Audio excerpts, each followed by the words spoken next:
Imagine having so much money. You're in a financial category of one. That's Elon Musk right now. Today, we're taking a deep dive into the really unprecedented financial landscape surrounding him. One of the most talked about figures on the planet, our mission. It's simple, really. We want to quickly and thoroughly explore his current staggering net worth and identify the key companies, the ambitions driving his fortune. We'll also peer into those predictions of him becoming the world's first trillionaire. And, importantly, reveal the surprisingly diverse reactions from the public. We're going to pull out the most important nuggets of knowledge from the sources we've gathered just to help you understand what's truly significant here. So let's unpack this for you. It's truly fascinating, the sheer scale of wealth we're actually talking about here. It genuinely breaks new ground.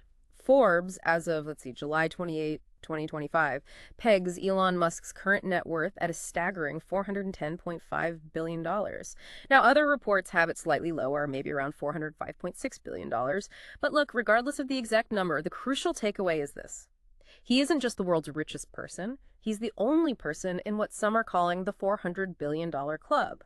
And this isn't just about, a personal fortune. It marks an unprecedented concentration of individual wealth, which inevitably it shifts economic landscape, societal power dynamics too. And it's a ranking that just fundamentally redefines our understanding of personal wealth, doesn't it?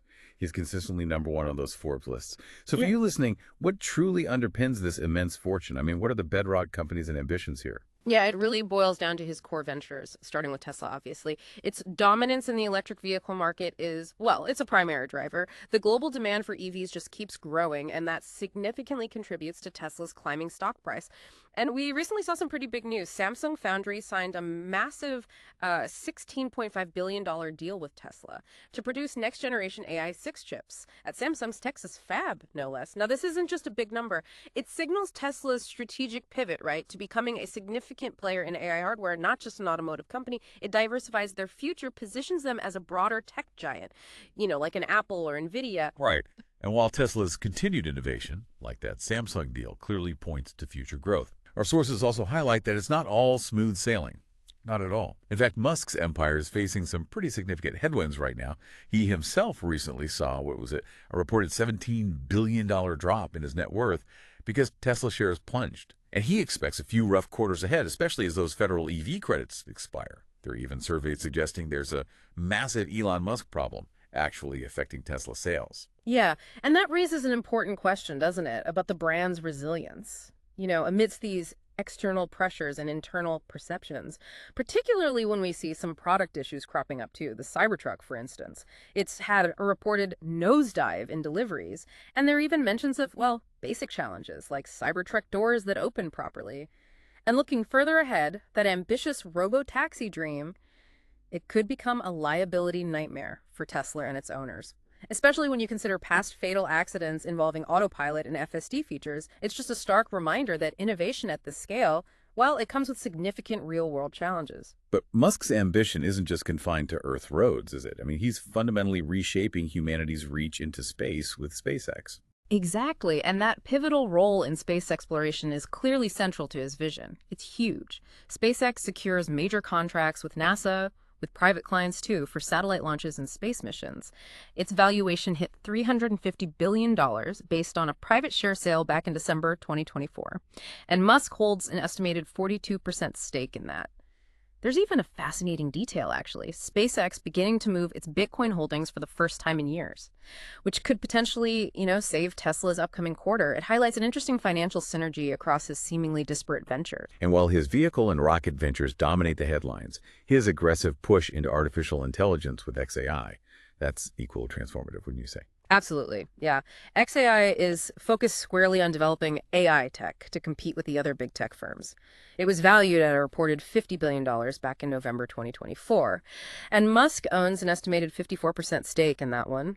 However, there have been controversies surrounding its chatbot, Grok, including reports on how it handled information related to the Epstein mania. That's the reference to conspiracy theories and discussions around Jeffrey Epstein. And we've also seen claims of it being, quote, manipulated by ex-users after it reportedly praised Hitler and called itself Mecha Hitler. That prompted some pretty strong reactions, as you'd expect, from the Anti-Defamation League. Wow, okay. But despite those controversies, Grok also secured a Pentagon contract. What does that signify? when a company like XAI, embroiled in that kind of public controversy, can still land a contract like that. It definitely highlights the complex and sometimes contradictory nature of these ventures, especially in the AI space, which is evolving so rapidly. If you connect this to the bigger picture, right, it shows how quickly these AI companies are scaling up and gaining traction, even amidst public scrutiny. It just underscores the demand for advanced AI capabilities, almost regardless of the public perception of their early products. And look, we can't really talk about Elon Musk's empire without mentioning Twitter, which he, of course, famously renamed X. Right. He bought it in that huge $44 billion deal back in 2022, but Forbes estimates its worth has dropped quite dramatically, nearly 70% as of August 2024.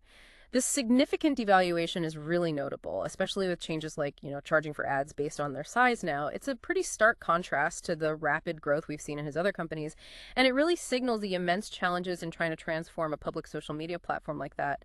And his portfolio stretches even further, doesn't it? With newer ventures like Neuralink and the Boring Company, while they're still in their early stages maybe, they hold immense potential to contribute to his net worth down the line. I mean, one truly provocative claim associated with Neuralink, for example, is its potential to enable immortality through brain uploads. It's a vision that just pushes the boundaries of imagination, isn't it? It really speaks to the incredible breadth and, frankly, the audacity of his ambitions. From tunneling under cities to connecting brains directly with computers, these aren't just, incremental improvements to existing tech. They're attempts at fundamental shifts in technology and, well, human capability, aiming to redefine what's even possible, which is precisely why they're seen as these future wealth drivers. So with all these ventures, where does it lead? The big question everyone's asking. Could he actually become the world's first trillionaire? The prediction is indeed bold. Yeah. Informer Connect Academy suggests Elon Musk could become the world's first trillionaire by 2027.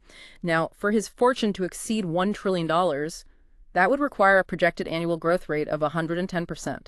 110% annual growth rate for a fortune that's already enormous. It's almost mind-boggling to comprehend, isn't it? And it's tied directly, you're saying, to his persistent investment in Mars colonization, AI development, and neural interfaces. It truly is. And maintaining a 110% annual growth rate is, as our sources put it, no mean feat.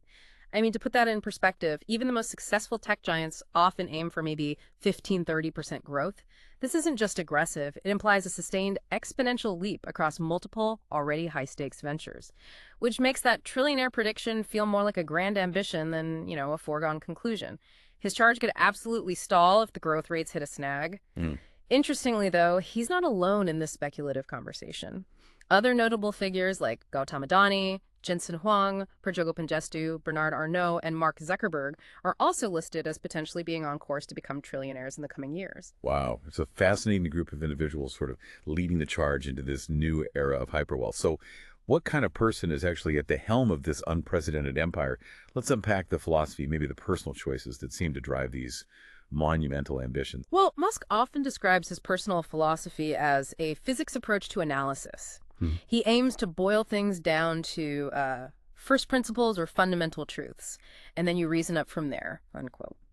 This sort of foundational approach seems to be something he developed early on, having taught himself to code as a kid in South Africa, selling his first game, Blastar, for about $500. It paints a picture of someone who really tackles problems from the ground up, Right. He's currently 54 years old, resides in Austin, Texas. One intriguing personal detail is that he has 11 children with 3 women, including triplets and 2 sets of twins. And reportedly, this is due to concerns about population collapse. It's certainly a unique and very highly publicized rationale for family size. And if you connect this to the broader picture, his public actions often seem to blend these personal beliefs with his business empire. Our sources note his announcement of a new America Party aimed at targeting congressional seats.